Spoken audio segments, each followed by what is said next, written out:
Hello, hello. We are live on time, 5 o'clock. I am here, wrestling gossip, baby. Let's talk about it. Let's talk about it on this Sunday. Hey, YouTube. Hey, YouTube. I do want to talk about, of course, Saturday night's main event. And a lot of people talking about Ruka, honey. I was going to say my girl, but she ain't my girl yet. I am starting to like her, though. So, Ruka, yes, she is the one that everyone is talking about from last night, Saturday night's main event. Basically saying she's not ready. Let's talk about it. We going straight to the motherfucking mess, right? A lot of people, the WWE Universe, and some of the AEW diehards who are sickos to the point they just want to talk shit about WWE even though they don't watch the product. We have some people like AEW who do that. Even though they don't watch WWE anymore because they despise it, they still talk shit when they can. They are dragging her about her performance and about how this may be too much pressure. Her joining the main roster and facing the likes of a Becky Lynch. I will say this, I don't know. I think that finisher move, she never really not hit it when she was part of the NXT brand, from my knowledge. I didn't see her botching it that much. But again, it may be the nerves. So Ruka is a gossip from Saturday night's main event. How A, she may want to change her finisher, or B, she's simply the nerves. She's not ready, and her facing Becky Lynch is something that's making her too nervous. You know, being thrown with one of the four horsewomen right away. That's your first feud when you join WWE main roster. So again, I think she may do a little bit better. But we shall see. We shall see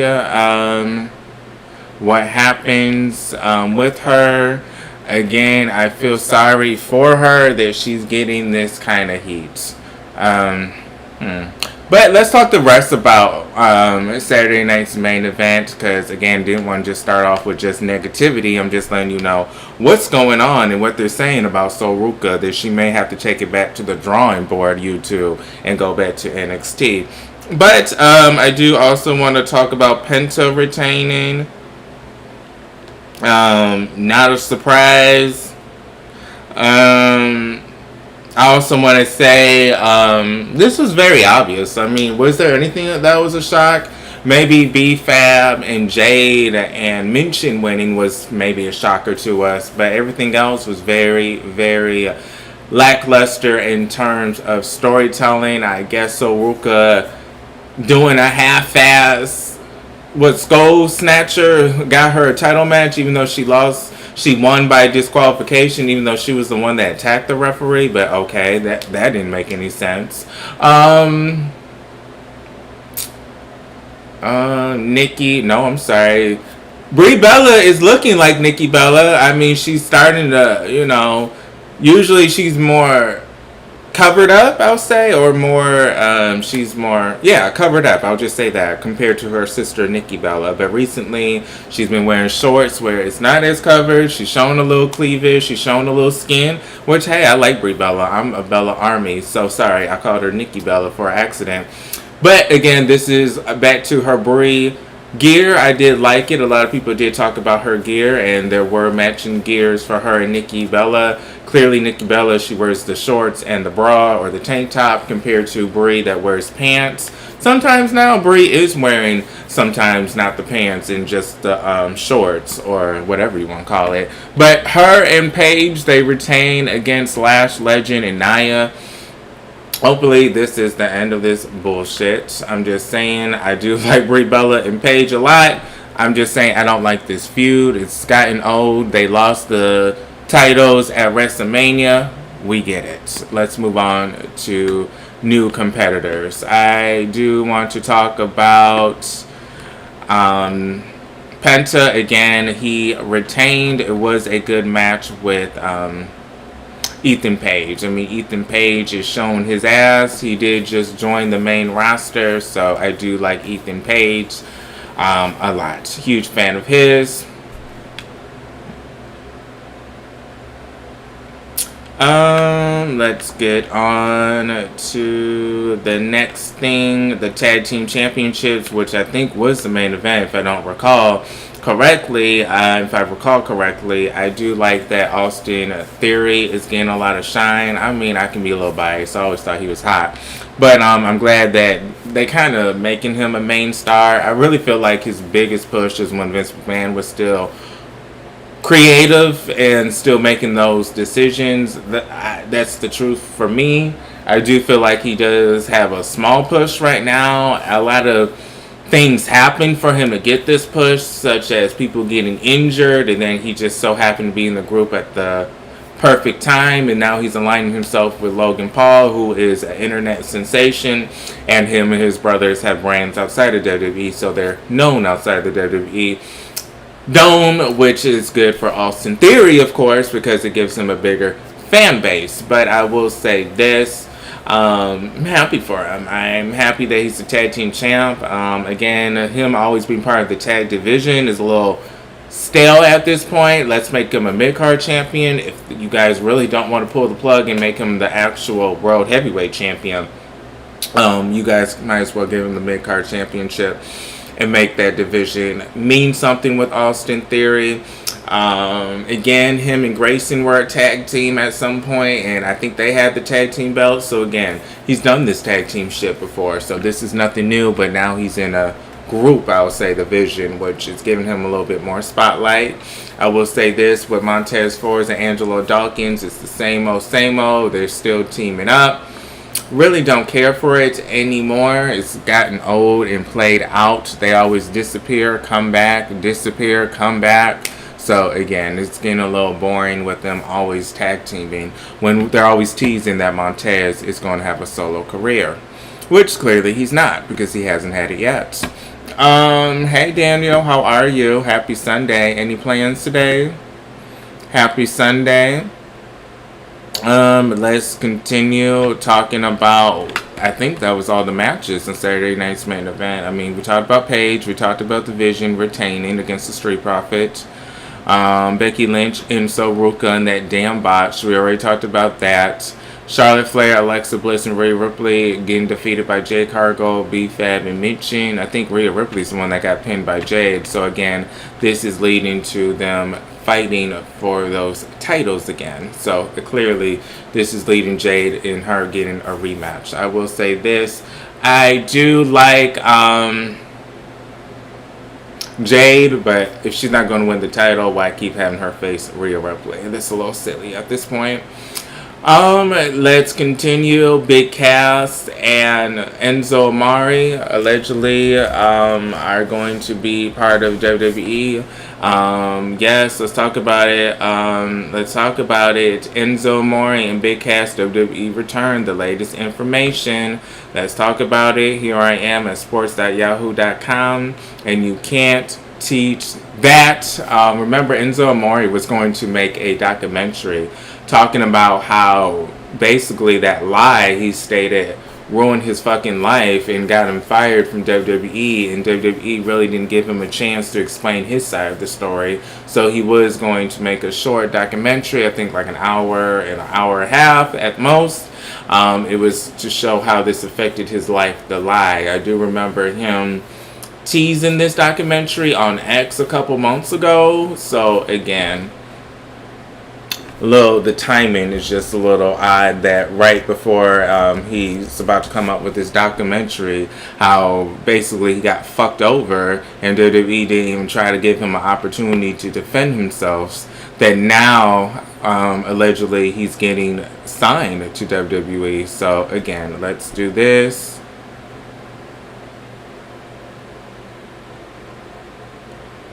Okay, so now right now I'm going through his X account,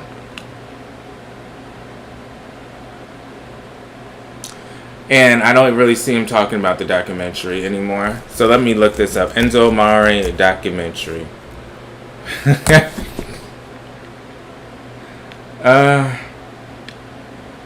So Enzo Amore is the subject of a documentary called "Can't Teach That." The project. You know what? Let me go on my phone and screenshot this real fast.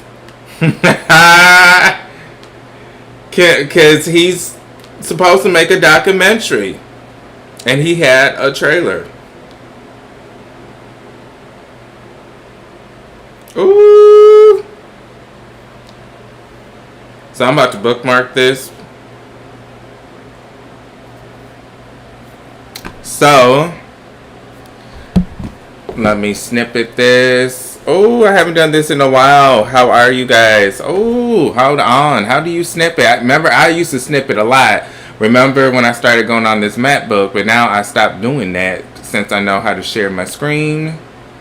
Give me 1 second because I am trying to pull up what I'm talking about, but I don't want to look like I'm just making shit up. Damn, man, this is so much. Technology has become too much.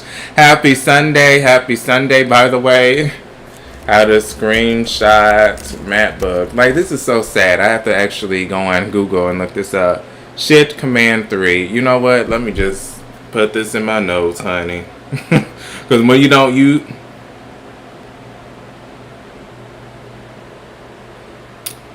As long as I write down how to do it again in the future, I will be good. So, Control. This is so sad. Control Shift. Hold on. Shift. Plus Control. Plus Command. Plus 3. This is a lot. Shift. Plus Command. Okay, so let's do this.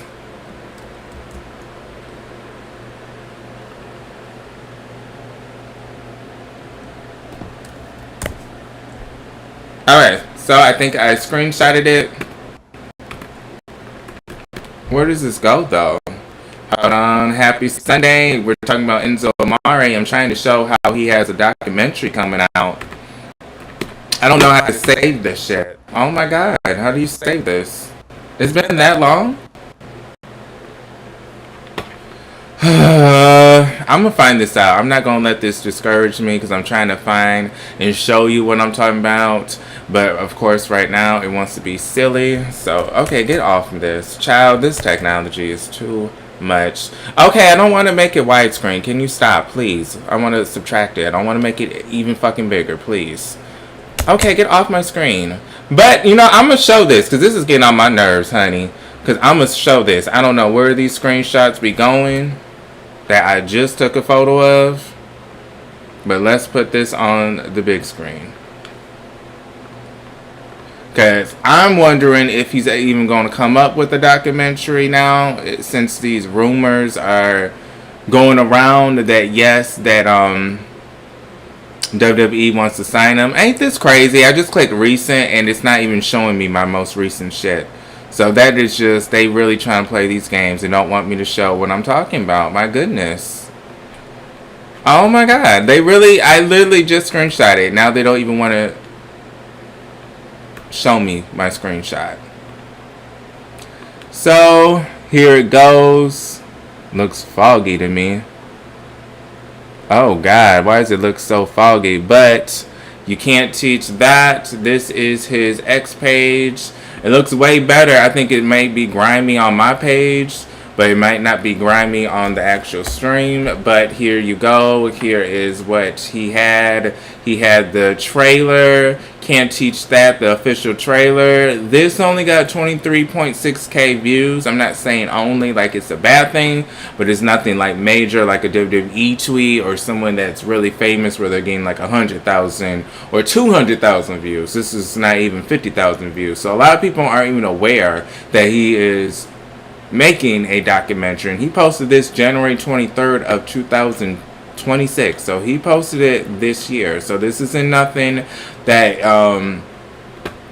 is, oh, this is something he's actually trying to put out. So again, this and the rumors that allegedly Enzo Amore and Big Cass are going back to WWE, and allegedly Enzo Amore is in the NXT Performance Center. I do want to put this out there that he did tweet January of this year that he is coming out with a documentary exposing how that lie cost him a lot. It cost him basically his living and his dream job. And basically he wanted to expose how WWE did not even consider him or any side of his story, so he came out with the trailer.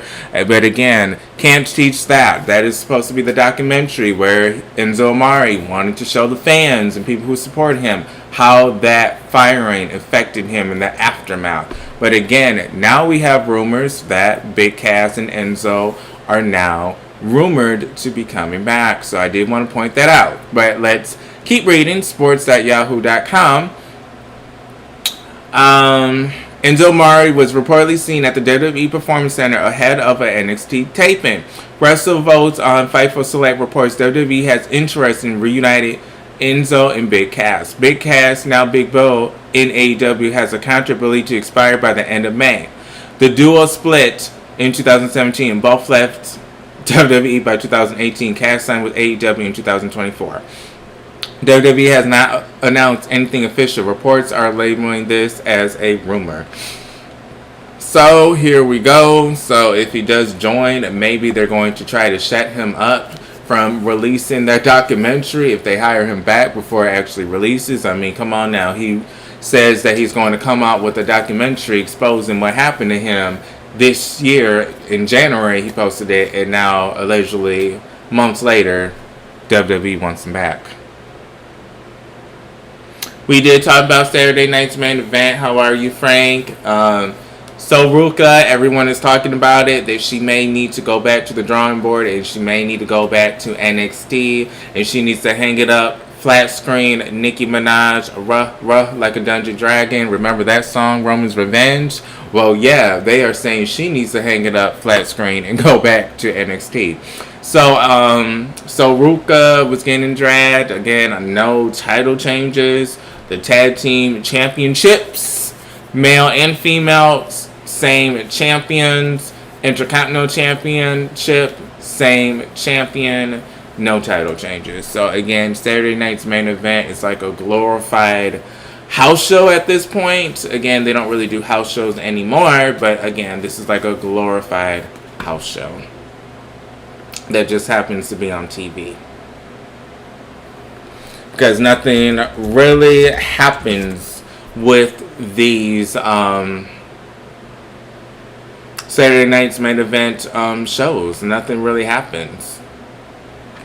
Let's go on. We do have WWE Hall of Famer confused by Brock Lesnar's return last week. Blah, blah, blah, blah, blah. See, okay, on the last edition of 83 Words, Bischoff explained why Lesnar's immediate comeback caught him off guard. Surprised and confused would be the most accurate way to describe my reaction to Brock Lesnar's return, he said.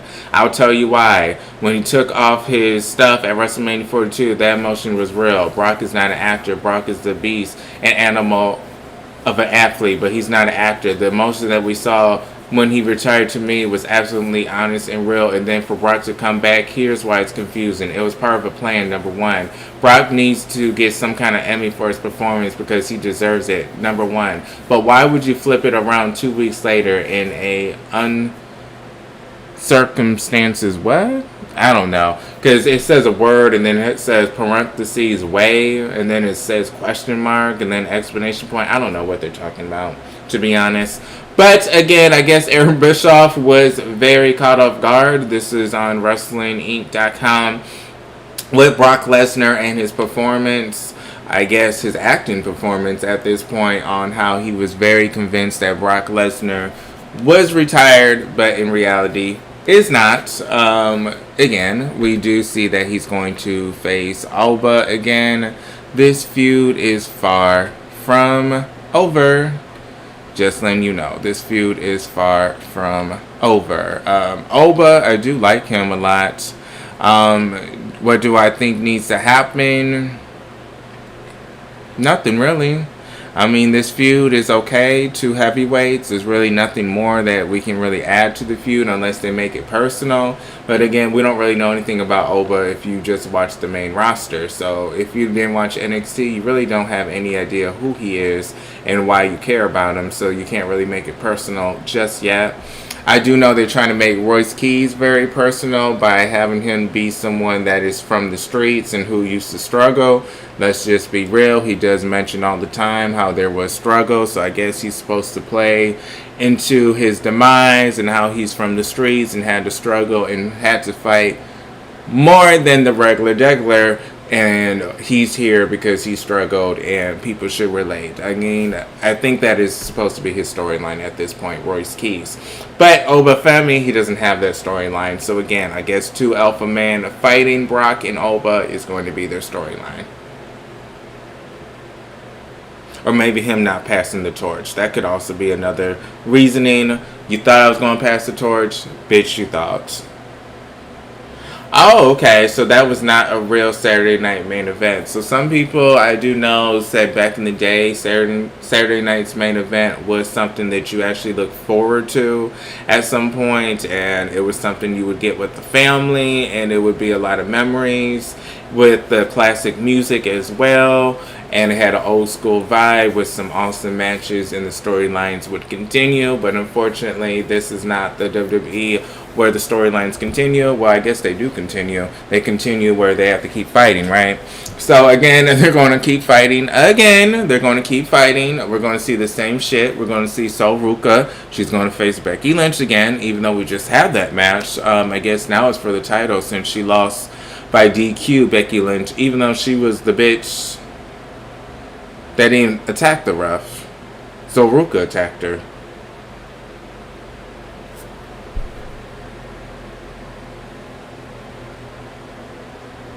I'm just trying to make it make sense. That's all. You know, it didn't really make sense. How did Saruka jump on her, and then it's like, oh, you got disqualified, Becky, for pushing me into her. Well, Saruka should have stopped doing the fucking move. I mean, I thought a disqualification is like when you hit someone.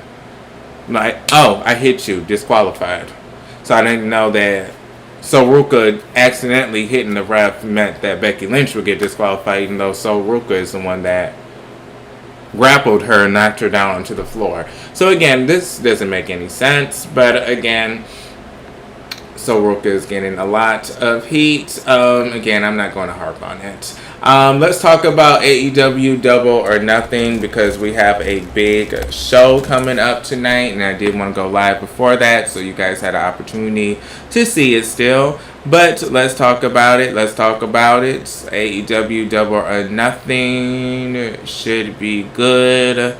Again, the Rascals are not part of the fucking card. I love Desmond Xavier and Myron Reed. Okay, well, I think they're both hot. But I do like them wrestling-wise as well. And I do like seeing my black brothers tear it up. But it doesn't look like they're going to tear it up on AEW pay-per-view. I noticed they haven't really been on any pay-per-view since they joined the Rascals. I do like Zachary as well. But, and Trey Miguel, I love him as well. But again, nothing's really happening with the Rascals when it comes to AEW pay-per-views. Again, I think Athena's on it, even though she's in Ring of Honor half the time. Well, most of the fucking time. And then she shows up for these big events. I don't know. I'm hoping that I'm wrong. So we have Darby Allin versus MJF. You know what? Let me put this AEW on the cover. Happy Sunday. Please like and follow, by the way. I post at least 3 times a week. Pro wrestling news. And I go live at least twice a week.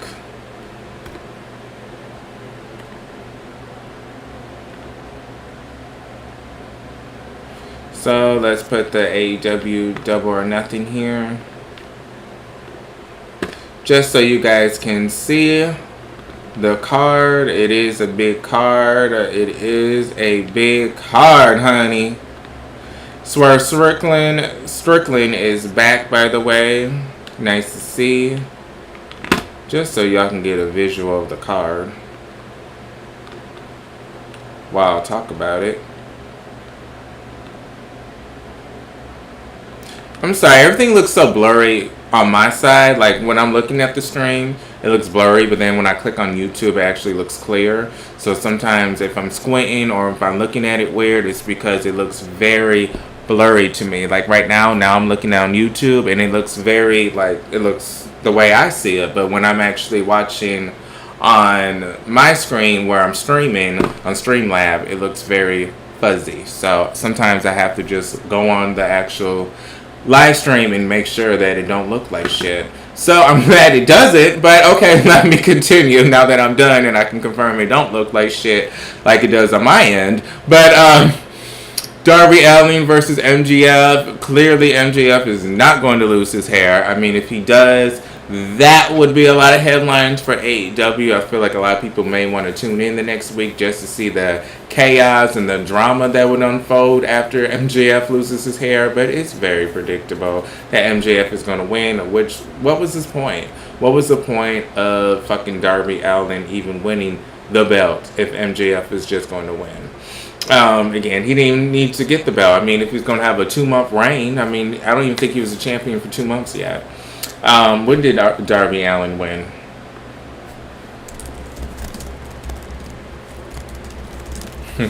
And now I will start doing what I start to do.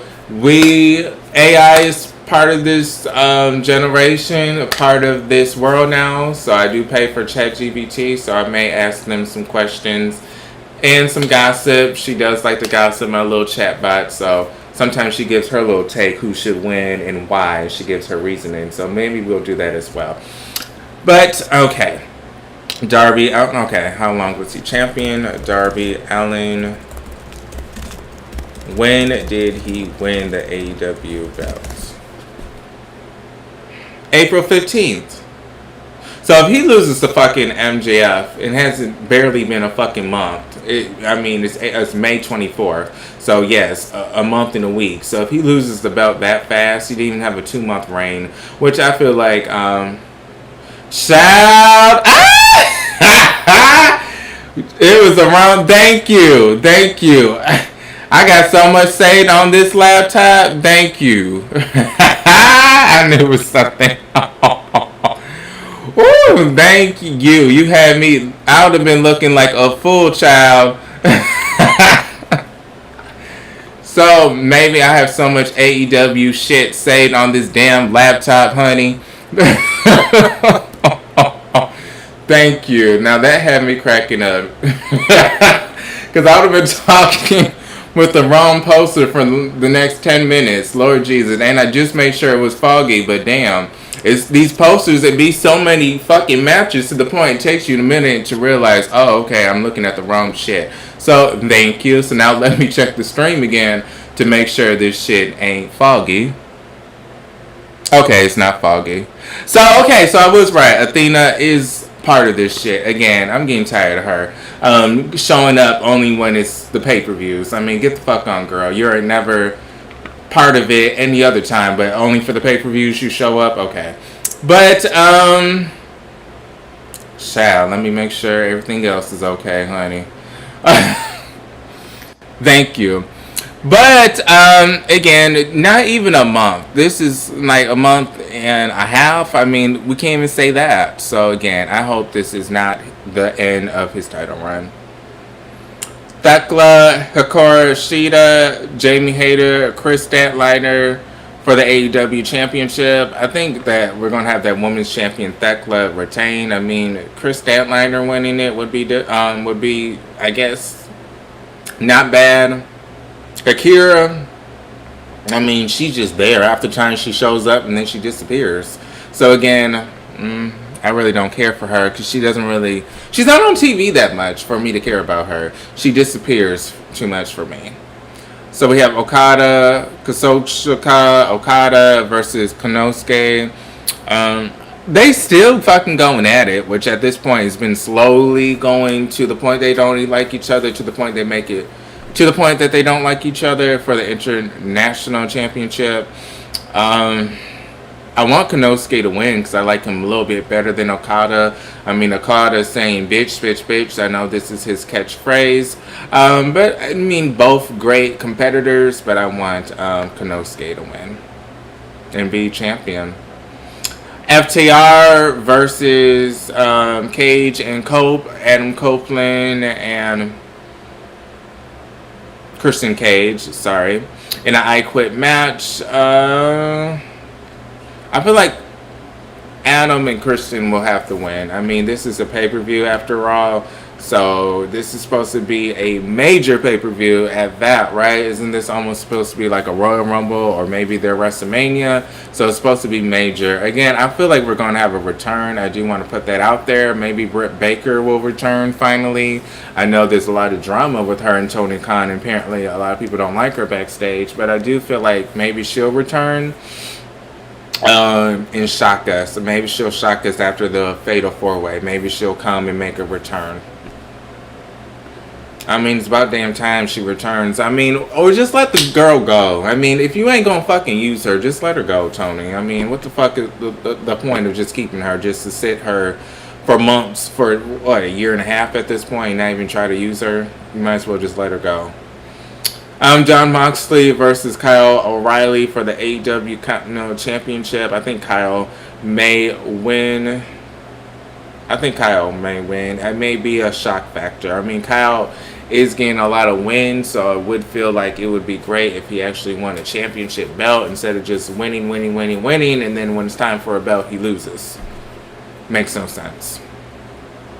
Jericho and the Hurt Syndicate versus the Elite versus the Demand versus the Don Callis family versus the Dogs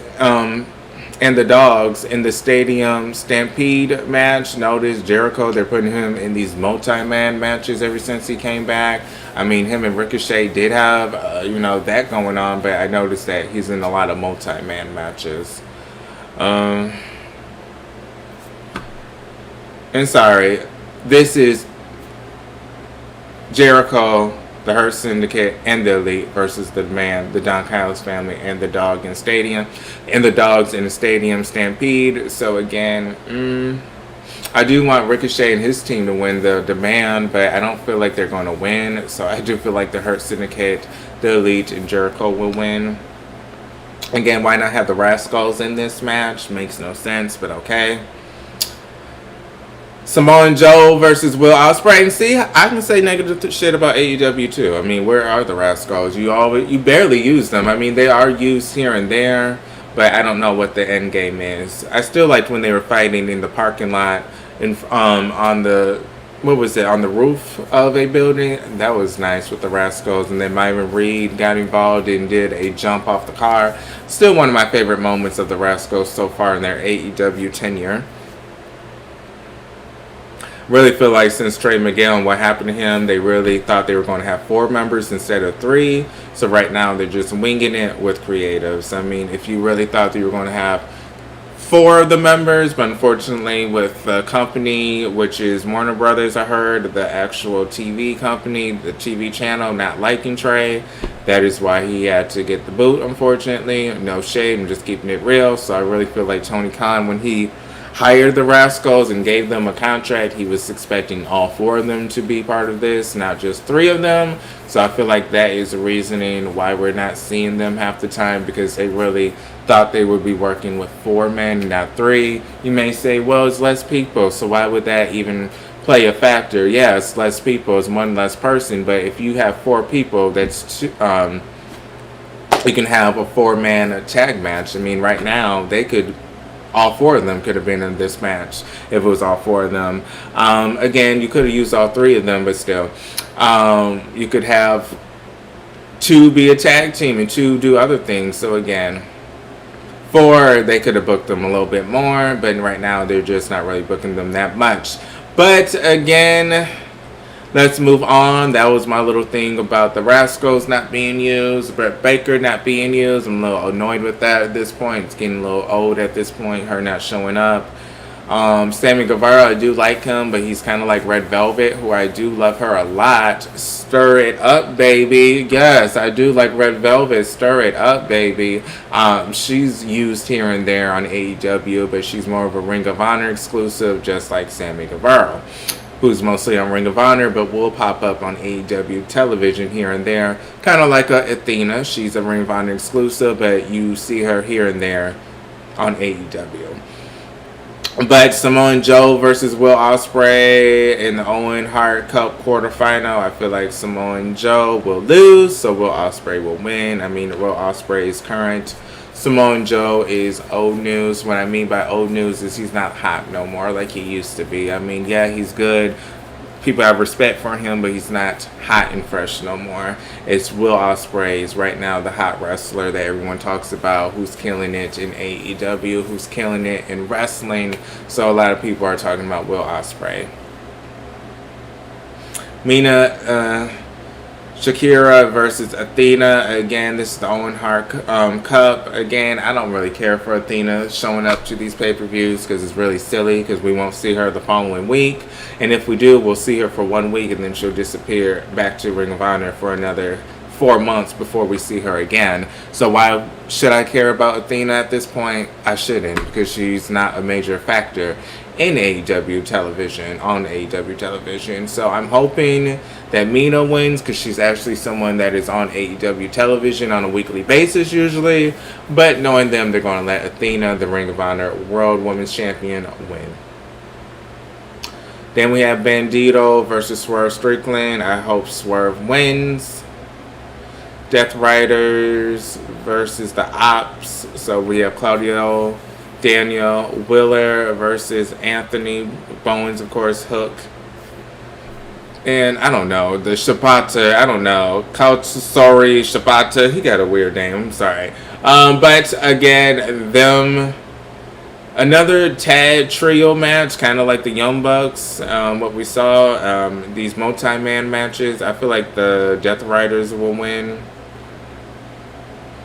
I mean, yeah, I feel like the Death Riders will win. I feel like Claudia and Daniel and Willer will win.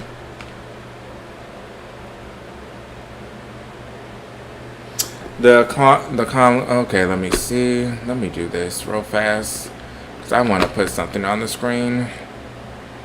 You welcome. Let me move this. Oh, see, I didn't even have the full flyer. Okay, so let's make sure it's covering the full flyer. That's always something. Just want to make sure, because as I was reading, I'm like, wait a minute, I don't think I have the full flyer. But let me see. Okay, so that's the full flyer. I don't even think you could see the stadium match before I even pulled it up a little bit. My apologies. Wanted to make sure you guys saw it. The Conglomeration and the Boom and Doom versus Shane Taylor Promotions. All these weird ass names. Again, this is too many fucking multi-matches. Didn't I just read a multi-match? The Death Riders. Now we're going to have another multi-tag match. I mean, I guess this AEW, the tag team division, actually alive here. Because, I mean, damn, this is like the third tag trio match I have fucking read tonight. I do feel like... as a shock factor, the Shane Taylor promotions win. I mean, they're not really expected to win, so I feel like with that, they're going to win. And then we have another, oh my god, AEW Women's World Tag Team Champions, Dominion versus Zeta Steel and Viva Vane in a 5-minute eliminator match. I guess the Divine Chicks, again, another tag team match. Feel like this is going to be a good pay-per-view. I feel like it would be even better if MJF lost his hair. Again, this would be very obvious if he wins and then we see, Darby Allin lose his championship. I feel like it's a little too early for him to lose his championship. Again, he literally just won it not even a month and a half ago. So it would make no sense for him to lose it that fast. But let's go on to more wrestling news. Because you know I do like talking wrestling news.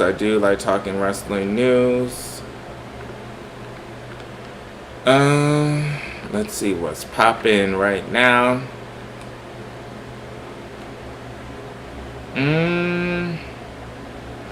I do want to talk about Jordan Grace real fast. A lot of people are talking about the downfall of her, how she isn't really doing shit in WWE compared to her TNA run. I will say I kind of agree that they're not really focusing on her as much.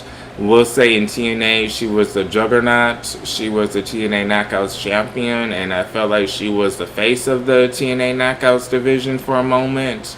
But unfortunately, I don't really feel like they're doing that much focus on her right now in WWE.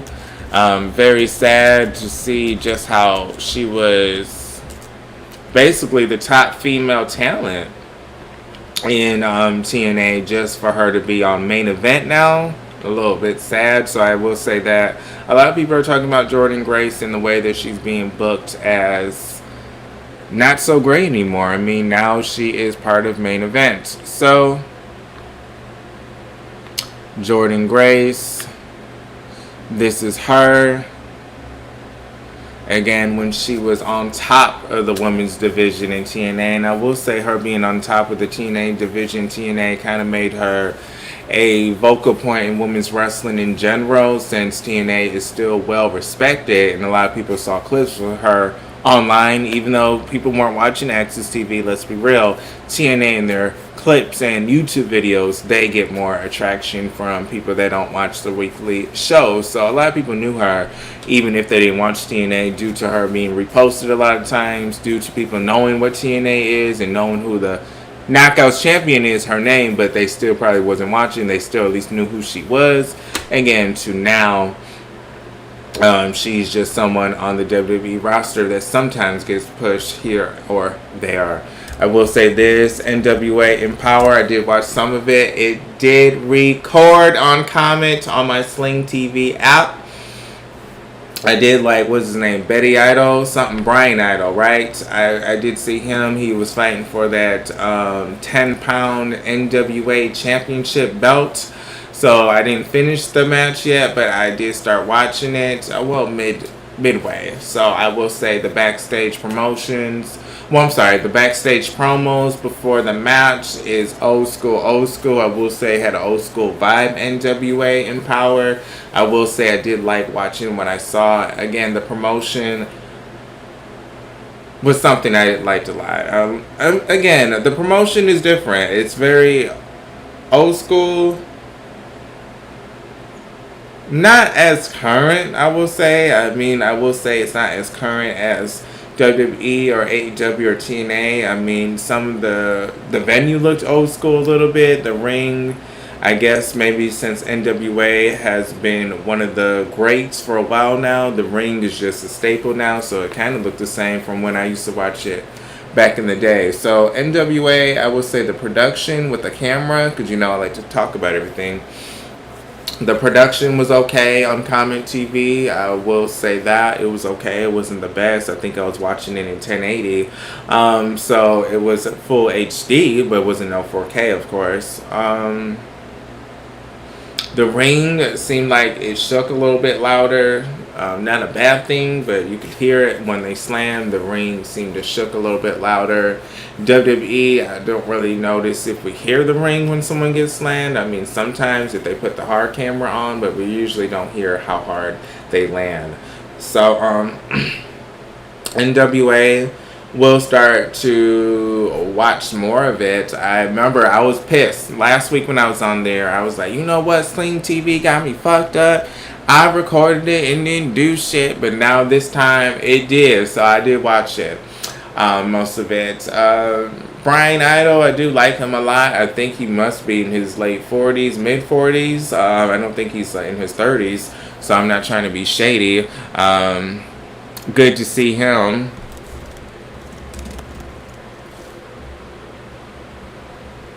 Good to see him. Really don't know much about him, to be honest, though. So he's 43. So I was right. He's in his 40s.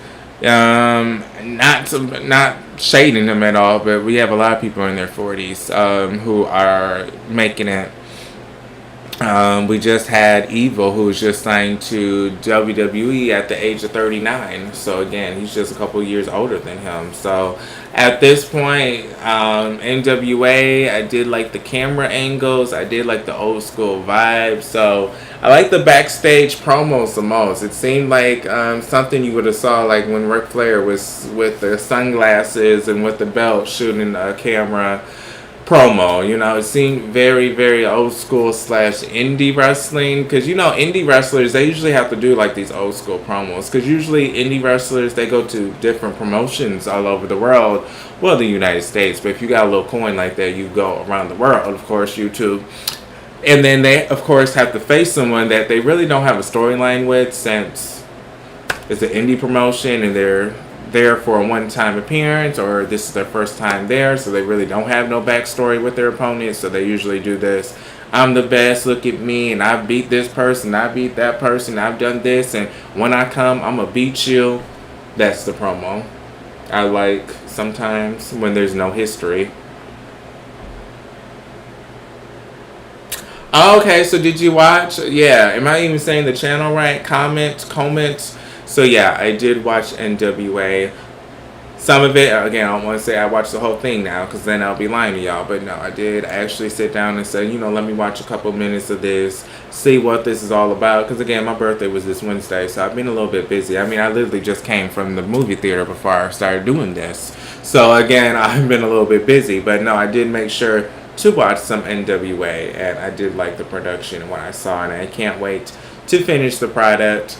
Again, Jordan Grace, she went down. Her stock value is going down. No shade. And if I didn't care about her, I wouldn't even be taking the time to talk about this, right? So again, used to be the face of the TNA Knockouts division. Now she's just one of many on the WWE roster currently. Don't want to say forever, because she may be upgraded sooner than later. Hey Poe, how are you? Thank you so much for the birthday wish. How are you? We were talking some gossip. I was talking basically Saturday night's main event. It was okay. Really, no storylines have changed since we watched the event. I mean, it was the same bullshit. Same storylines. Now, so Ruka, she attacks the referee, but that makes Becky Lynch the one to get disqualified, and now she's getting a title match after that. Okay. I'm just... Okay. We had both tag team championships being defended, but no one won the tag belts for the male or female. Intercontinental Championship was on the line, and no one won that belt because he retained it. So again, the women's tag team match with Charlotte Flair, Alexa, and Rhea, B-Fab, Minchin, and Jay, the leader, she won.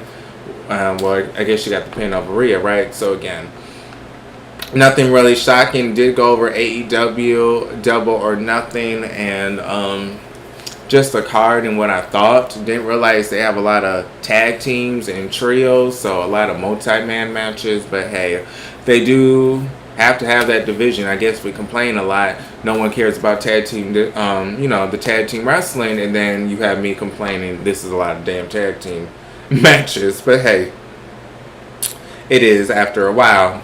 Let's talk about TNA news. Oh God, oh Lord. Oh, some people are sharing photos of TNA and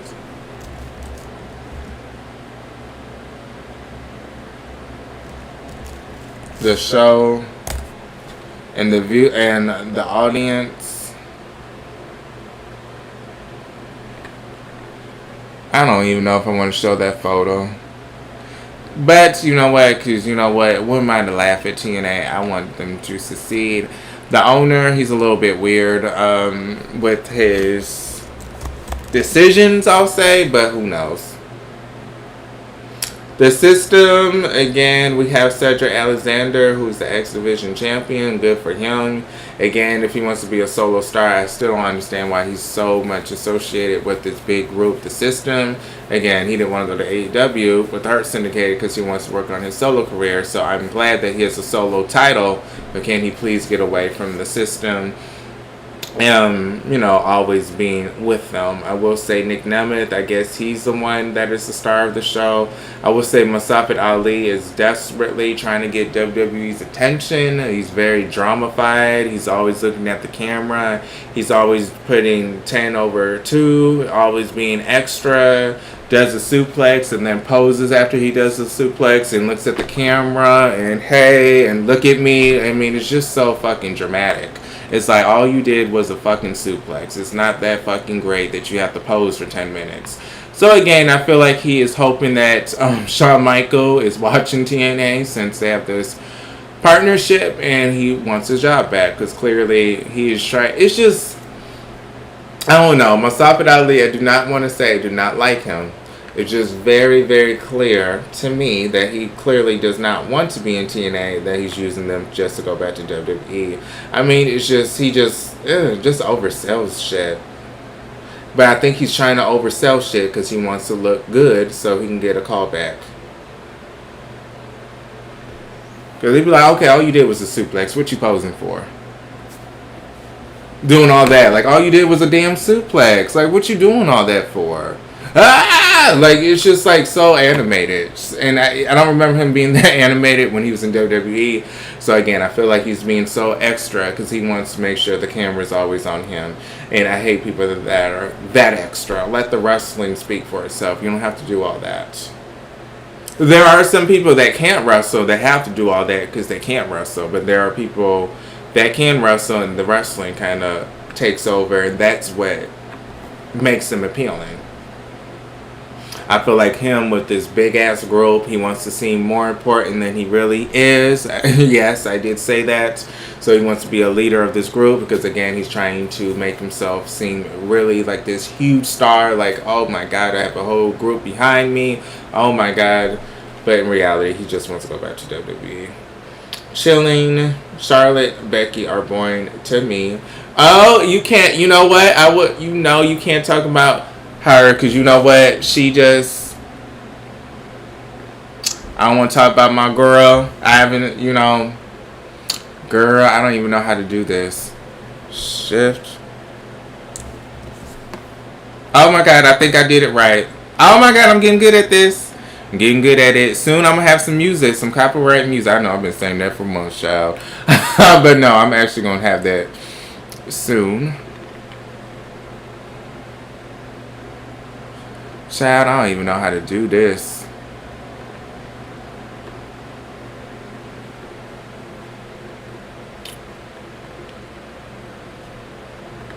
Ooh.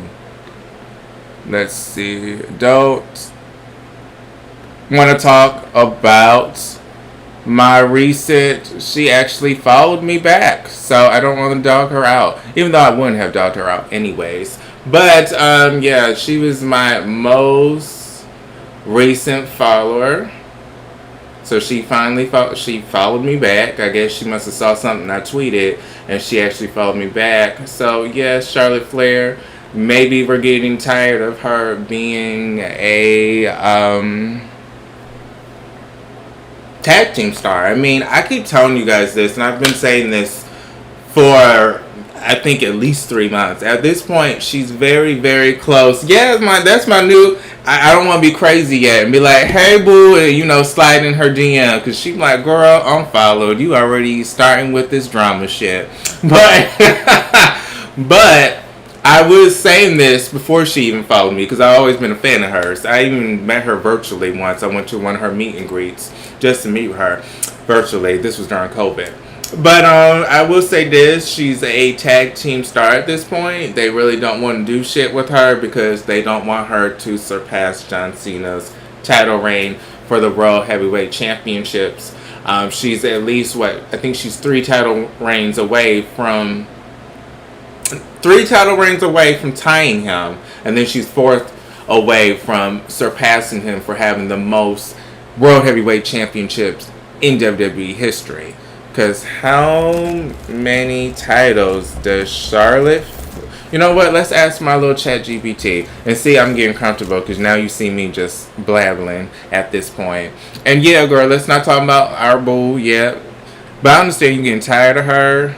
in this tag team shit. I feel like her and Alexa are both solo stars. They're kind of putting two solo stars together because they don't have no creative plans for either of them, unfortunately. Speaking of, they also don't have creative plans allegedly for CM Punk. That's why we're not seeing him. He's not injured. Nothing wrong with him. They just don't have no creative plans. So, let's do this. How many title reigns is Charlotte Flair from surpassing Cena's record? And why is she just in the tag scene with Alexa? Is this to avoid her surpassing John Cena's reign? I feel like it, because you give her another reign, that's another reign she's close to defeating him with his most title reigns. I feel like this would be her retirement storyline. They have one right here, because again, he took her father's most title reigns in that WWE history for having the most World Heavyweight Championship wins. So, for her to retire, I'm not saying she's going to retire in the next 2 or 4 years. I'm not saying that. But I feel like this would be a great retirement storyline for her to bring back that record. Charlotte Flair is officially recognized as a 14-time Women's World Champion, WWE. John Cena is recognized as a 17-time World Champion. Again, didn't I say 3 title reigns from tying it and 4 from surpassing him? So 15, 16, 17. She wins 3 more title reigns, World Championships. She's going to be tied with John Cena. But if she gets 4 more, she's going to surpass him.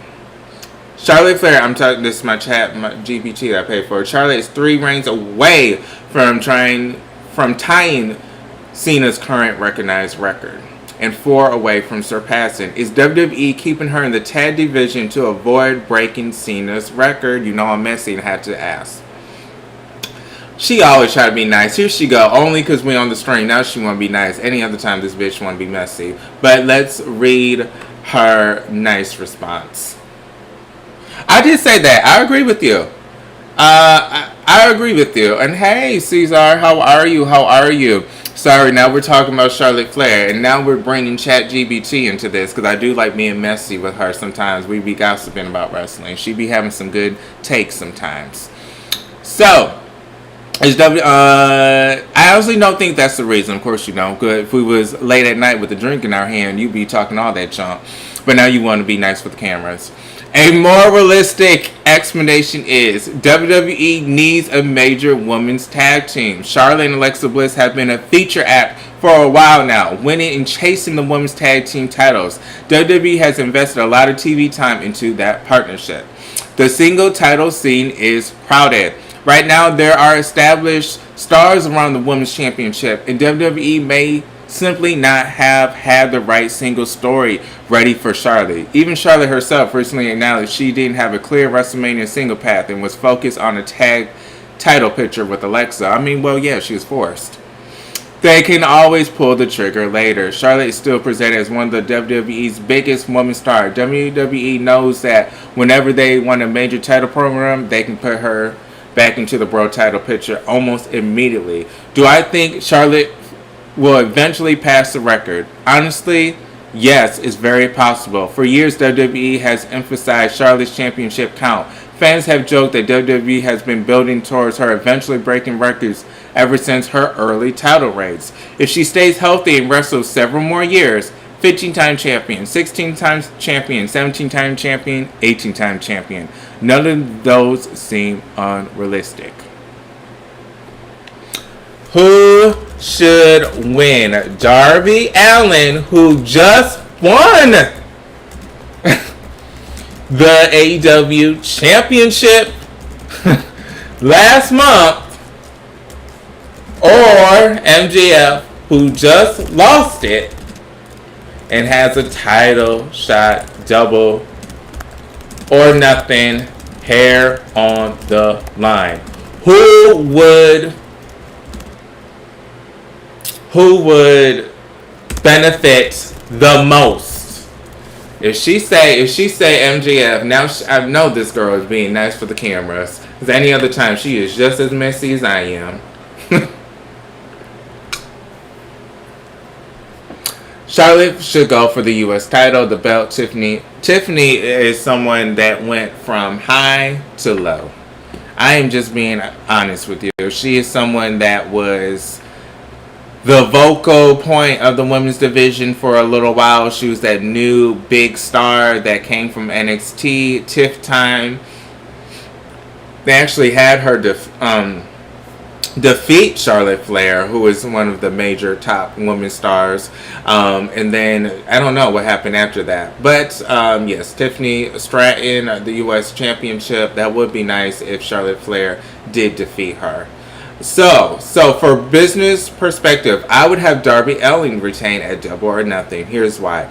Why Darby benefits more from winning. Darby only won the AEW World Championship on April 15 by defeating MJF. His reign is barely a month old. If he loses immediately, it could make his huge title victory feel less special and more like a transitional reign. AEW has spent years building Darby as the underdog, the daredevil, one of the company's original pillars. Now that he's finally reached the mountaintop, fans need time to see him as the champion, not just a champion. Why MJF doesn't need the belt right now? MJF is already established as a former champion, a top talker, a main event attraction. Even after losing, he's still MJF. The hair stipulation actually gives him something entertaining to do if he loses. The image of bald MJF throwing tantrums on Dynamite for months practically writes itself. What's best for AEW? A strong Darby title run creates fresh main events, new challengers. Again, new challengers like Anthony Bowen. I mean, he wouldn't really be taken seriously facing an MJF, unfortunately. I just gotta be real. Or maybe even Myron Reed or Desmond Xavier. They could challenge for the belt. Again, I like them too.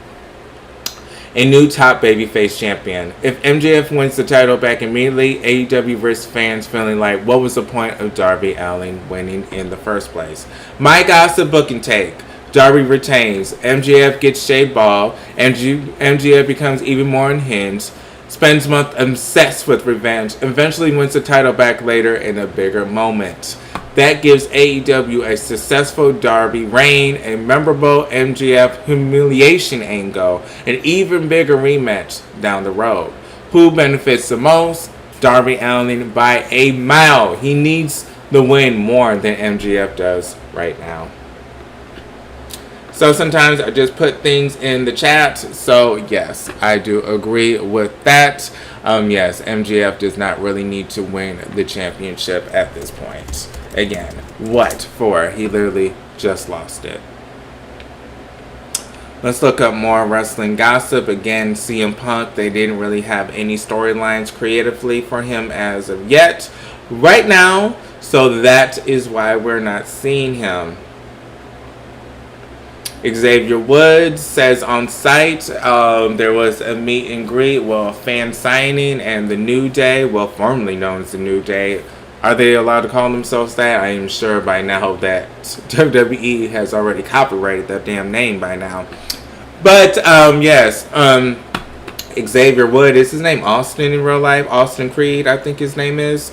He was with the fan, and there was a video captured of someone wearing a Kenny Omega shirt, and he said, are you going to wear that shirt in front of me? And Kofi Kingston, of course, was egging it on. He was like, it's on site, it's on site. That's what Xavier Woods said against, Kenny Omega. It's on site. So again, this is teasing that Xavier Woods and Kofi Kingston will eventually go to AEW. Again, they were offered, basically, I guess they signed nice contracts.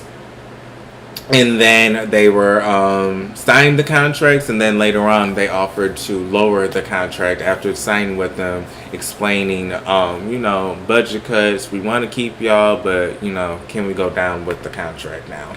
And they basically said, you know what, we're good. Mick Foley will be in AEW, the pre-show, so he will be there. A lot of people are afraid that he will be in the ring. Mick Foley being part of AEW is something major because he is someone that's been to basically all the major promotions, right, YouTube? So, I do feel like it will give them a little bit more views, a little bit more of a buzz having a Hall of Famer and a veteran in the wrestling industry and a legend at that in the wrestling industry be part of your pay-per-view. Again, pre-show, I don't think there's nothing wrong with him just talking and kind of being part of it. Again, it's pre-show. He's not really doing that much. Hey C, Czar, hit the like, people, help out. Thank you so much. How are you on this weekend? I don't think you ever said how you're doing today. How are you? And Frank, I hope all is well with you. I hope all is well with Daniel. I hope all is well with Poe as well. How are you guys on this Sunday? This is a good question. Is someone actually going to watch the pay-per-view tonight? Are you guys off on Monday? This gives you guys time to recover if it's a long pay-per-view. So I guess Tony Khan won't comment on whether or not AEW is profitable. When AEW burst into the professional scene in 2019, President Tony Khan reportedly invested $100 million into the promotion. Well, damn. So I guess if they don't get a TV deal, they will probably get a streaming deal. Because if he has that much money, I knew his father was rich and I knew he had a little bit of money, but I didn't know that they invested. Well, I guess he invested that much money, Tony Khan, and basically his father gave him a lot of money to invest in whatever he wanted to do, and this is what he decided to do, was invest in a football team and also a wrestling promotion. But $100 million he put in his own money to invest in this shit, goddamn. Our revenue is the highest ever been. I can't comment on where we stand in terms of every expense year to year. Certainly, this is going to be the most revenue we ever generate and strongest financial outlook for the company ever. I'm reinvesting in a number of projects, including digital projects to grow the company for the future. So, in addition to having the highest revenue by far in AEW history this year, I'm also making big investments for the future to grow the company. So, as far as it is accounted, I don't have all the figures in front of me, but I can say this is by the far the most revenue we ever brought in. The future is the healthiest outlook. I don't know how he says that with the viewerships, but again, I guess viewerships is not really a thing with wrestling as much because everything is going streaming. Again, allegedly, SmackDown, once that goes off for USA, there's going to be a streaming fight because Raw's already on Netflix, so Hulu and Paramount and the other ones will want to fight for them. SmackDown, we do have allegedly, if they don't get a TV deal, allegedly maybe HBO Max will be the home of AEW, or maybe HBO Max and maybe something with Prime if they're able to get a deal with them to show their replays or episodes a day later. So again, streaming is the now, and wrestling is going to streaming, but let's see how the viewerships are with AEW and just in general.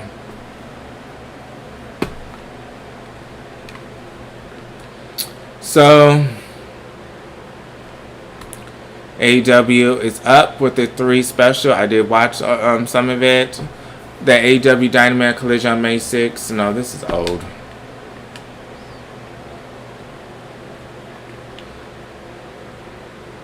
Okay, May 20th, which was my birthday. This episode allegedly got 613,000 viewers on TBS. 613,000. I mean, that's a decent number. Again, in their hype, when they were doing well, I think they were getting like an average of 800 or 700. So again, they're slowly going up. Raw viewership. Again, Netflix is kind of hard to see what the viewership since it's on Netflix. Again, also when you go do this, they can't really look at your viewerships when you're on streaming because it's kind of hard to pinpoint.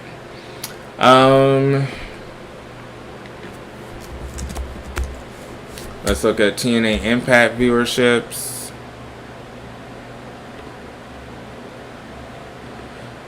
It'd just be so old. Like, some of this shit be so old. It'd be like they're talking about shit from like months ago. let's see. I'm trying to look at TNA's viewerships. Like, they're like TNA, AOL.com, TNA Impact viewerships and ratings, 416. Well, I don't want to know about no fucking 416.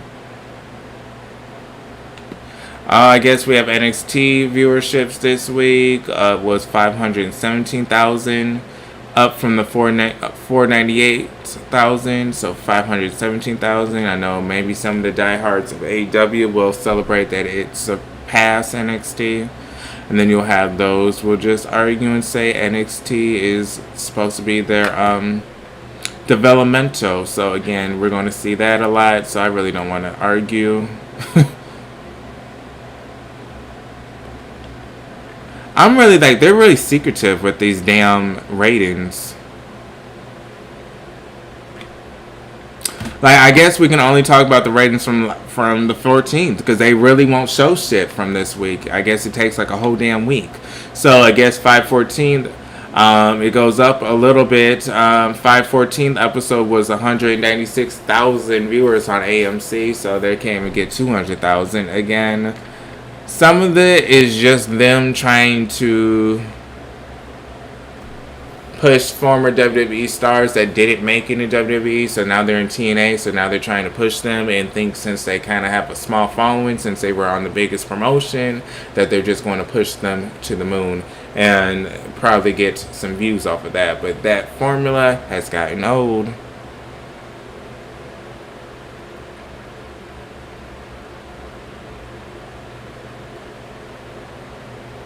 Okay, so you feel like this point needs to be canceled, like altogether? Like, should there be a new show that replaces it, or are you thinking that maybe at this point it's just too much WWE television, such as a Monday Night Raw, Evolve, NXT, SmackDown, or do you think they could do like a compromise where they make SmackDown a 2-hour show or an hour and a half show where it's not too long, but it still serves a purpose? Where's their second major TV show of the week? I will say this is the brand split that's also playing a part. Again, if this was an actual brand split, we'd actually be excited to see the different brands with the different people and the different storylines. Again, sometimes we have so many people jumping from Raw and SmackDown, and especially during the same week, that these different shows don't even seem different since we're seeing the same people on the same shows. So, maybe they need to go down with their time to 2 hours. Allegedly, I heard they were doing 2 hours soon. Or maybe they need to stick to a brand split. Okay, so everything should just be on Raw. Okay, so that would be a different formula. And I know you're not trolling. I know a lot of people may be upset, which is okay. I mean, it's your opinion.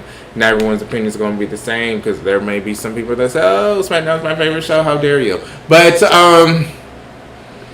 it's sad. It's gotten boring. I mean, at one point, SmackDown was the pinnacle of wrestling. Remember that Miz and Daniel Bryanson, that promo he did on Talking Smack? I mean, that was the height of SmackDown just being very alive in recent years. I think that was in, 2016? But still, you know what I mean. That was the most recent thing where they were very, very hot. Do some AEW news.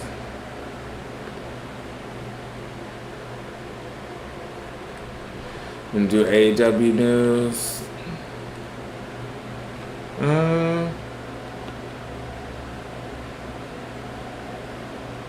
Again, allegedly, Aleister Black is still not welcome to AEW due to people not liking him backstage.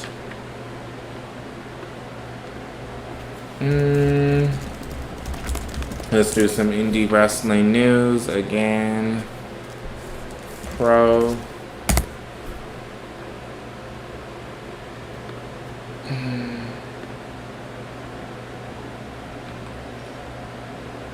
Really, I hate that there's really no indie wrestling news. Isaiah Broner, I guess he got interviewed. I've seen him before. I mean, he fights in Michigan. I've seen him when I used to go to the Michigan indie shows. Some point, I used to go to a lot of the indie shows in Michigan. I used to go like every other weekend. That's how like into it I was.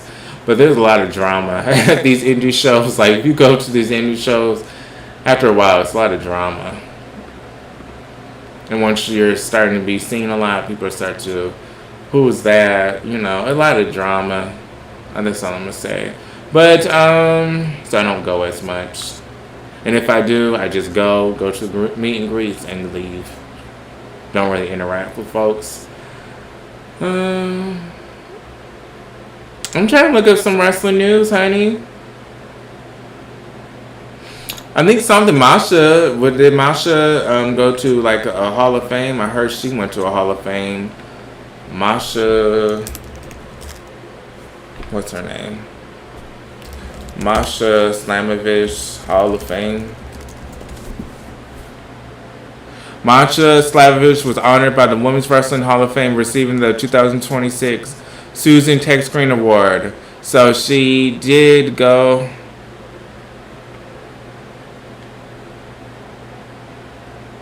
I guess she got an award recently. Again, ever since all these damn accusations from her ex-boyfriend. I don't know what that was about. She kind of was blackballed from TNA and got the boot, or they just decided not to resign her. And ever since then, we really haven't heard anything from her. I guess she's now doing the indie scene again and slowly but surely getting her name back out there. And as you see,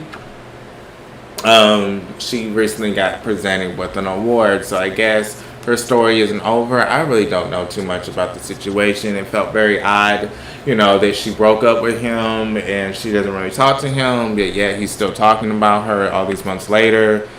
I don't know. It's very odd. But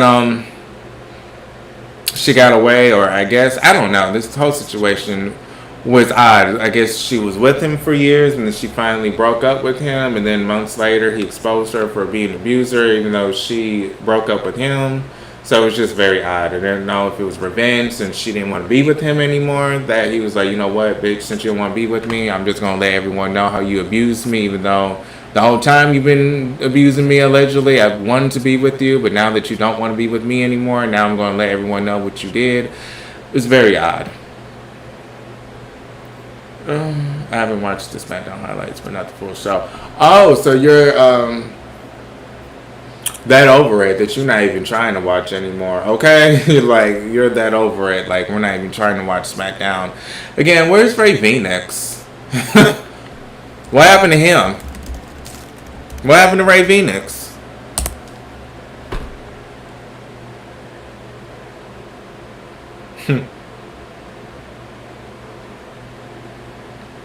I know he's in AAA, but still, that's it.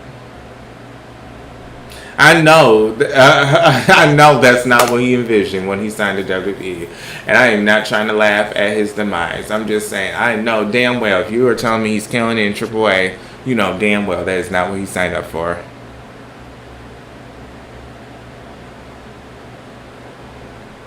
So right now, he's just watching his brother on the sidelines.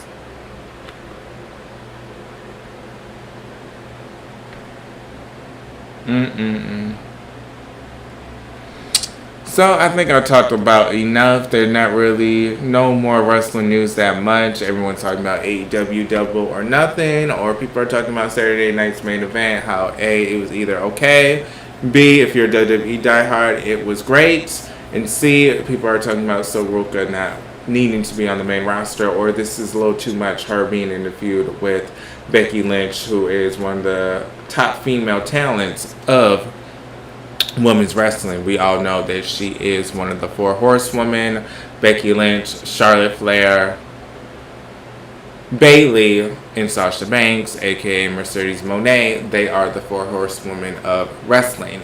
So again, they are put on this kind of standard, like if you're feuding with them or if you're in a match with them, you kind of made it, because they're supposed to be like the top four that kind of paved the way for this generation's women's wrestling. I'm not going to say they paved the way for women's wrestling in general, but just for this generation, you know, the generation that's currently wrestling, they kind of put them over.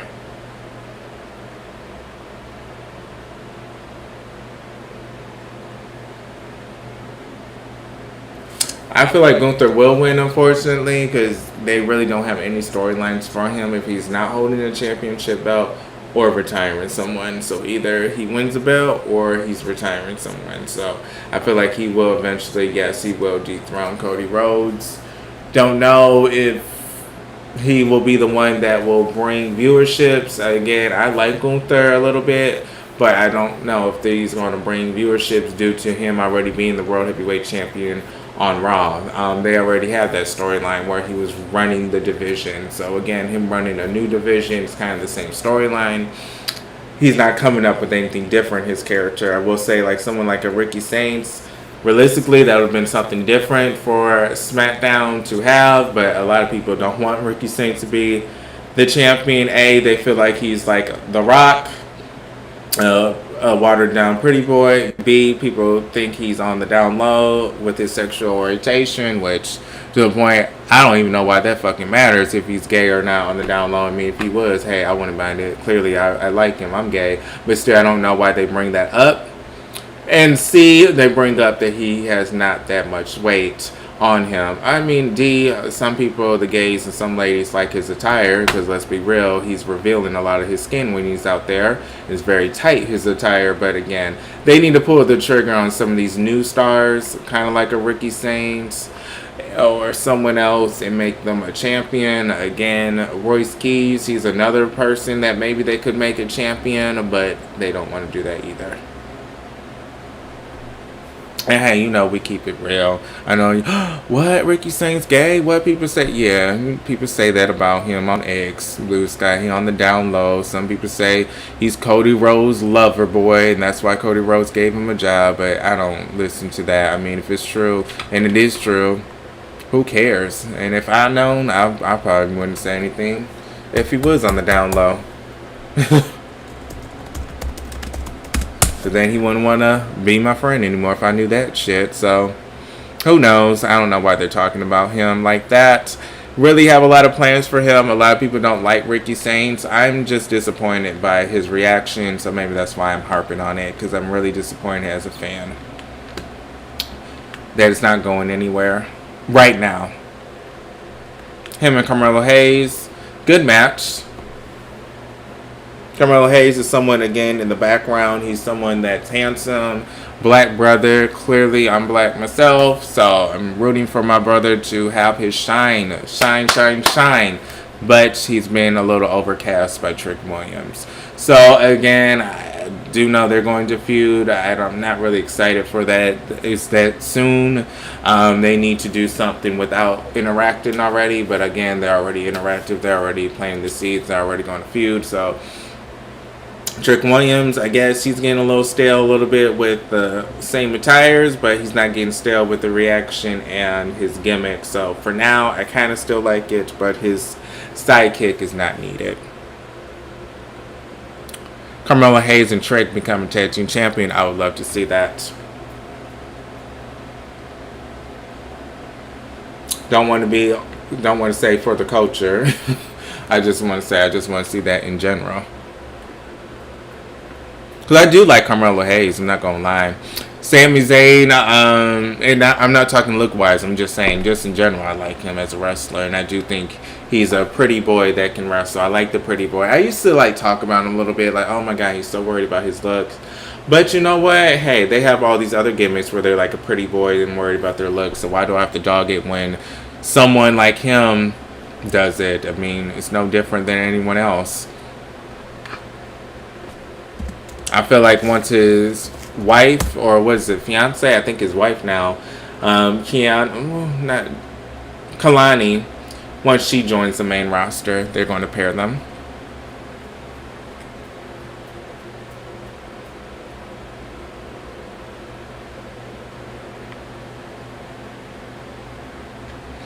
I'm looking for some news.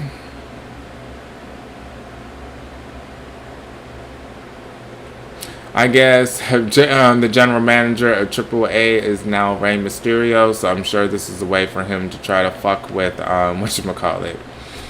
his son, Dominic Mysterio. I think at this point, Dominic Mysterio has surpassed his father. No, not surpassed him in, legacy, right?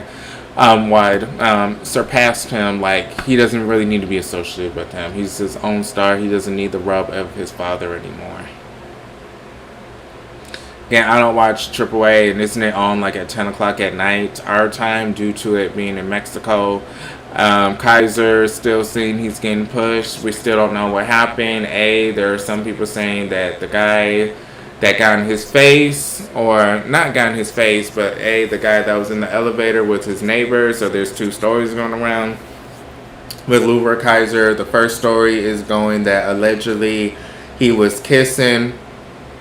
Some people say his girlfriend, but some people are saying it may not have been here. But he was kissing a lady on the elevator. Him and his neighbor, who live in the same apartment building, they were going up the stories in the elevator.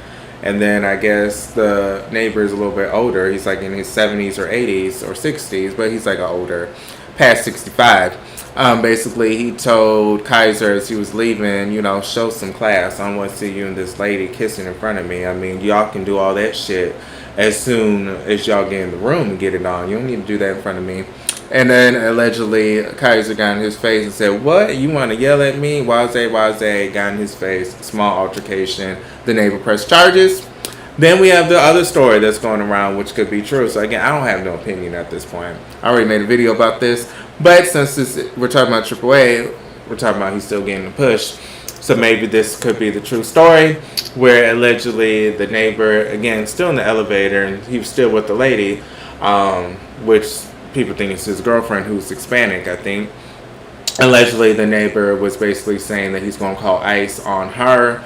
A lot of people are saying if he was going to call ICE, it would actually affect Luber Kaiser himself, because he's German. So people are saying that it could affect his status, even though that doesn't really make sense, because if he's here legally, why would that affect him? And his girlfriend, I think she's also an announcer, so shouldn't she have a visa as well? So, but I guess the ignorant neighbor was still screaming that, nevertheless, not knowing that they are here legally. And I guess he got in his face when he said, "I'm going to call ICE on your girlfriend." And that's when he got in his face, the altercation happened, and then that's when the arrest happened. Well, he turned himself in, of course, once he found out his neighbor was pressing charges after that. Again, whatever story you want to believe, I don't know. Again, this isn't stopping WWE from pushing Kaiser, so we don't know. We don't know what the truth is. We don't know if the neighbor was being a racist. We don't know if Kaiser was just trying to be a man in front of his girl. And after being told to have some class, you want to talk shit in front of my girl? I'm going to show you nobody talks shit in front of my girl.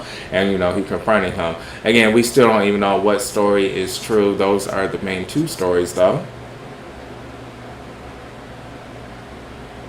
Sami Zayn, I mean, if he's not going to win the World Heavyweight Championship, he can hang it up. I don't care anymore. I used to be a huge fan of Sami Zayn, and this, demeanor, this I don't give a fuck demeanor has came from hoping that he would win it. But after a while, and once he doesn't win, it's kind of like,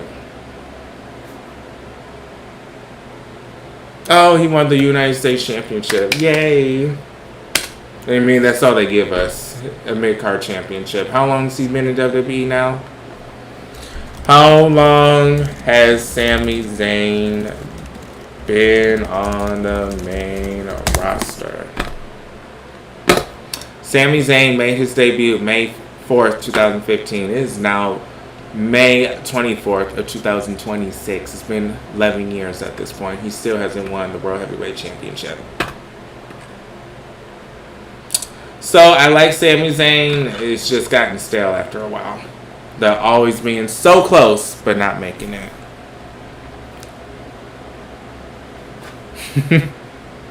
Just being real. Will say I like Brie Bella in her gear. She's starting to look a little bit more sexier. I do like that. Always been a Bella fan, but I'm just saying.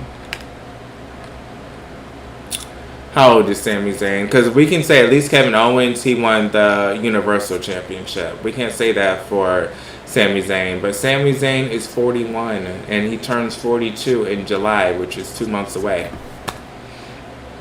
Again, I just said they do push a lot of people in their 40s. 40s is not old, and now I'm saying that sound that I'm in my 30s. I just turned 30, so now I'm like 40s is not old. But I never said it was from the jump. Because I always say, you always have those housewife shows with the Nene Leakes and these reality stars. And they're all in their 40s and 50s, and they look fabulous, and they have their own career. So, 40s is not old at all. It's just middle age at that point. So again, he is middle age. He's no longer a spring chicken. Hell, I'm not a spring chicken my damn self. So they're always going to be younger and fresher wrestlers that they could give the WWE Championship. So if they want to give it to a 41-year-old Sami Zayn, I'm sorry, they need to fucking do it already. I mean, he's not getting any fucking younger. They could have gave it to him 3 years ago. He would have been in his late 30s. They could have gave it to him 5 years ago. He would have been in his mid-30s almost. And, so what are they waiting for? For him to be 50 to finally give him the title? So, again, I mean, I guess at 50 we will be crying at this point that he finally won it. Damn, I know. I'll probably be 40 by then.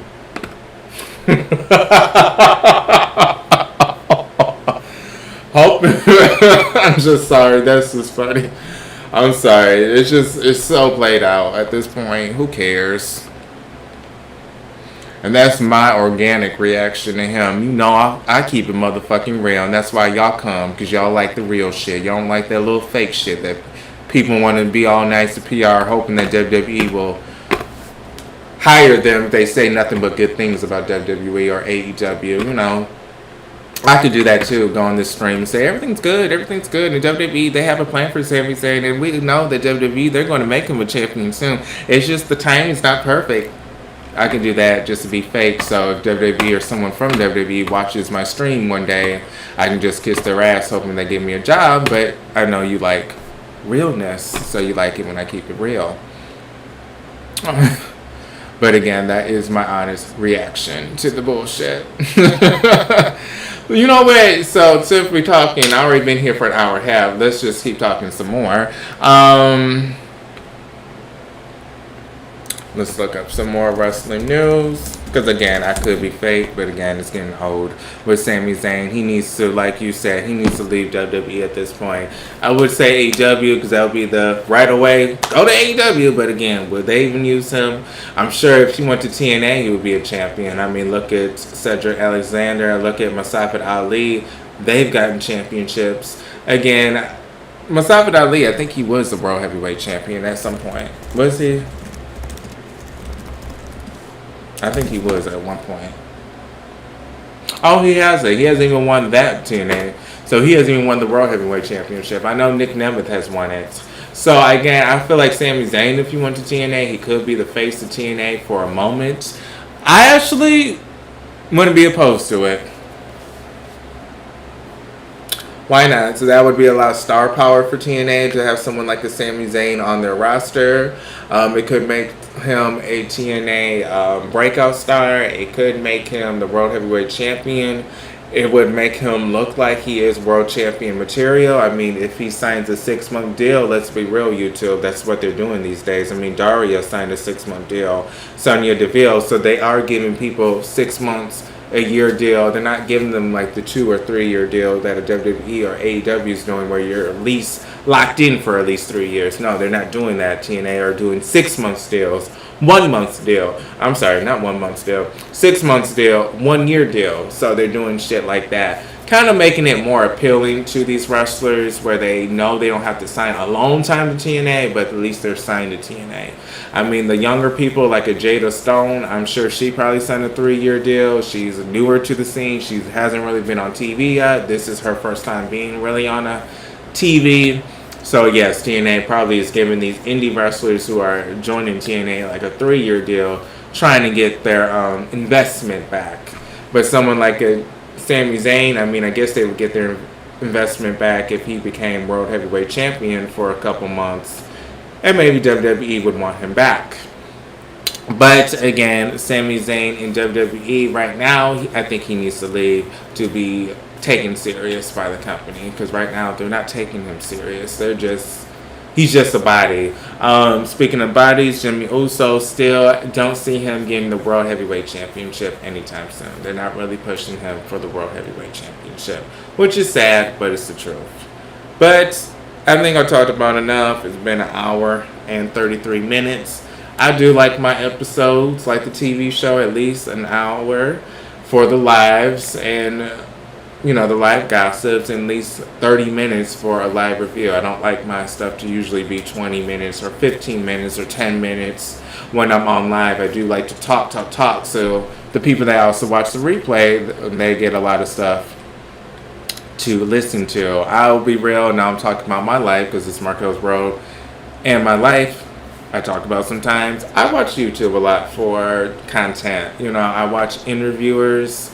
I will watch wrestling interviews like TV, like Netflix, Hulu, Amazon, Paramount. I pay for all that bullshit. I don't really watch it. I'm mostly watching YouTube. I'm watching Chris Van Vliet and his interviews. I like to hear what the wrestlers are talking about, their real life ventures, what happened after the wrestling, like that, entrepreneur. So I'll watch his YouTube stuff while I'm eating dinner, or while I'm doing shit in my apartment, or while I'm coming up with new video ideas. I'll have an interview on the background on my TV. What else? YouTube, I'm just saying, I probably watch YouTube more than I watch the streaming shit that I pay for. So I'm just telling you what I like to watch off of wrestling. The crime YouTube, there's so many YouTube channels with these crimes and the backstory, so I do like these stories, and these videos be like 40 minutes, sometimes an hour and 10 minutes, where you are just reading about, well, listening and watching a case and what happened in the murders. And sometimes it don't be like mainstream stuff. It'd be like these small towns where they didn't get a lot of coverage. So I like watching that.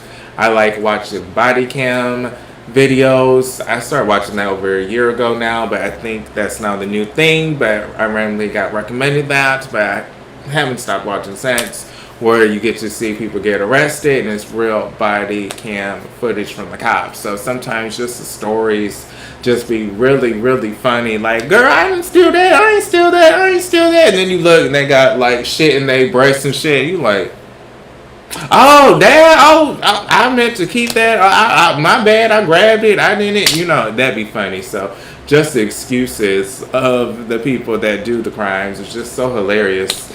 That in itself is funny. Sometimes it's sad, though, because people like are drunk and driving. Those ones be a little bit sad because you can tell, like, what? I did that? Holy shit, I did that? What? You know, so sometimes I feel a little bad, but then I'm like, you shouldn't be drinking or driving. Because last night I went out my damn self. Yeah, I went out and I got me an Uber. Yeah, I went downtown in my city. It has a couple bars and places. But I took me an Uber. It was $13 there and $15 back. You'd rather be safe than sorry. Speaking of safe and sorry, Tammy Sitch, remember, she's going to be in prison for a while now. Let's see when she gets out. Again, this is not a cute look, and this is not what you want. This is someone that had it all, Tammy Sitch, and she just became a drunk. Unfortunately, I'm not sure what went wrong. This is so sad, and I don't mean to shame her. I don't mean to shame her at all, but I'm just saying this is why sometimes you need to get you an Uber if you know you're going to drink. I knew I was going to drink. It was my birthday week, and I knew I was going to have 4 drinks. I don't usually go out to drink, but, you know, when I do go out, I'm going to turn up. Isn't that what they say? So I already know I can't be drinking and driving. But she shouldn't have been turning up. Not funny, because she actually took someone else's life away, unfortunately, someone in their 70s, which doesn't take away from the death, because I hate when they think, like, older people, when they get killed. I think he was in his 70s, and he had grandkids and everything, and this is her, when she got sentenced. She won't be getting out for another 13 years at least. But I hate when people are like, oh, well, he was old. Well, yeah, he still had a life. He still had family that cared about him. He still worked his ass off all these years just to be in retirement, at 65? And then in 75 years later, he gets killed by her. So, you know, it's kind of like, well, damn, it's kind of bold that his life ended like this. And he wasn't really able to enjoy his retirement. Again, what is the retirement age of this generation? Let me see. I was born in 96. So let's see. You can begin claiming reduced Social Security benefits as easily as age 62. Oh, okay, I gotta. This is not right. This is not right. For anyone born in 1960 or later. Child, with the way things are getting taken away, we don't even know Social Security will be a thing in a couple years. Just being honest. Don't like to talk politics, I'm just saying. But before I get off live, let me see if there's any last minute shit I just want to talk about real fast. Don't really see anything.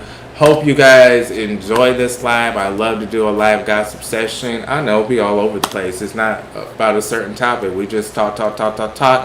As a wrestling fans, that's the whole point of these lives. Just as wrestling fans, for us to talk about the gossip, for us to talk about what we feel. And right now, I guess some of us is feeling SmackDown need to be canceled, baby.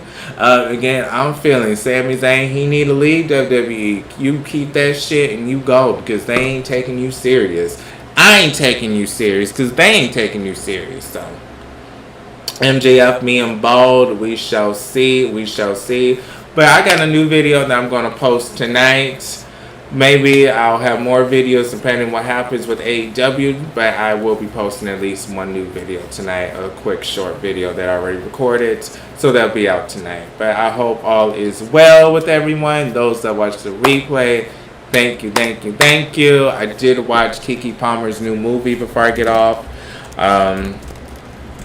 About the fashions, it was really different. I love boosters. I guess those are people that steal from stores, clothing stores, and then resell it to a cheaper value to make a profit off of what they stole. So again, I guess this was more than just being a thief. This was like the principle about the fashion, the industry, people working, and them not getting the right wages, and the CEOs not really giving a fuck about the people overseas making their stuff.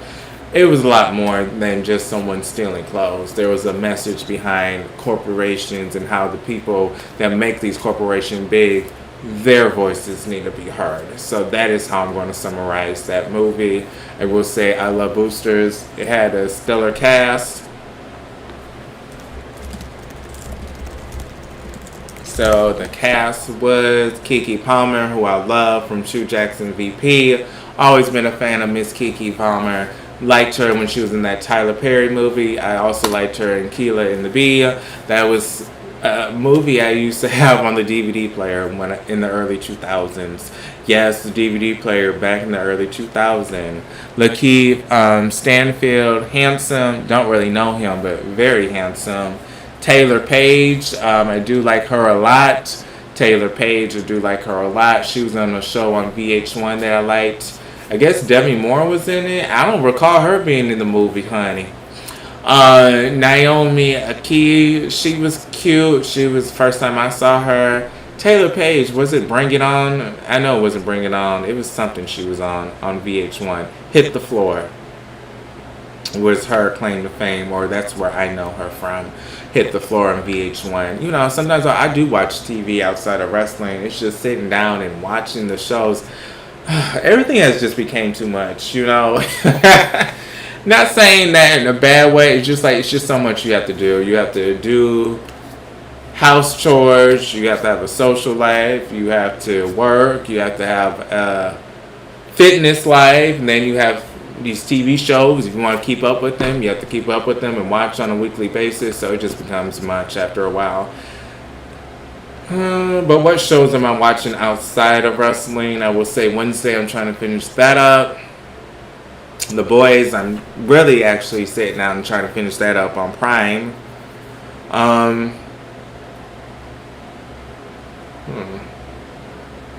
Invincible on Prime, I'm trying to finish up. Still trying to watch the last season of Heels, the wrestling show. It was not a wrestling show like WWE or TNA. It was actually a storyline scripted show. So still trying to find the last season of that. The Shy, I also like that as well. So that's what I'm currently watching.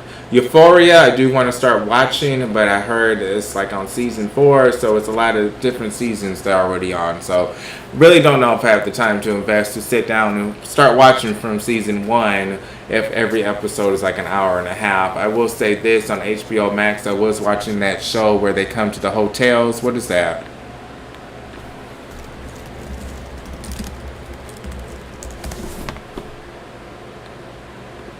White Lotus. That was a good series, The White Lotus, where someone always dies.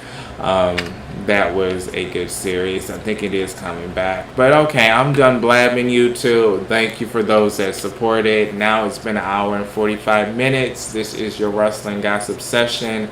Today, Sunday, May 24th, 2026. Thank you those who support all the time. Those that came and just watch. Thank you. Those that came, clicked, watched for a couple seconds and left. Thank you anyways. Daniel, nice talking to you. Frank, as usual, nice talking to you. Poe, as usual, nice talking to you.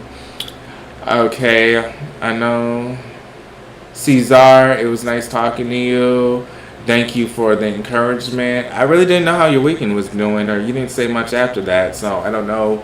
Maybe you're doing stuff in the background, but I hope you're doing well, and thank you for your support nevertheless. Hope your Sunday's going well. Those tomorrow, Memorial Day, let's remember those that died and fought for us at war. You know, let's be honest. You know, a lot of people say Happy Memorial Day. It's not really supposed to be a happy day. We're mourning those that died to protect us. So that's Labor Day when you're celebrating those that are protecting us. This is Memorial Day. You're kind of mourning those that kind of lost their lives due to fighting for us. So thank you those that served and continue to serve. Thank you. But I'm getting off. This is Marquelworld. I'm on X, Bluesky, Instagram, TikTok, Marquelworld. Clearly here on YouTube, I post at least 3 times a week. Go live at least twice a week. I will post soon when I'll go live for the next live review of wrestling this coming week, and my live gossip session, which I'll do soon. Again, hopefully Rebel is doing well. I know her circumstance where she's going with, but I hope she's doing well where she's not in pain. So again, prayers for Rebel. Again, remember her from AEW, her AOS diagnosis, still in my thoughts and prayers. But I'm also on Pro Wrestling T, TEA, Pro Wrestling T. It is a Facebook group I created. Post wrestling news, daily basis. I write on there. You guys can write as well. It's a group, not a page, so that means the group members can also post. But I'm done. I said all I had to say. About to be 2 hours of this shit. Hopefully I didn't bore y'all to death, but I'm done. This is Marquelworld. All things Pro Wrestling News, my life. Thank you for those that supported. Thank you for those that watched.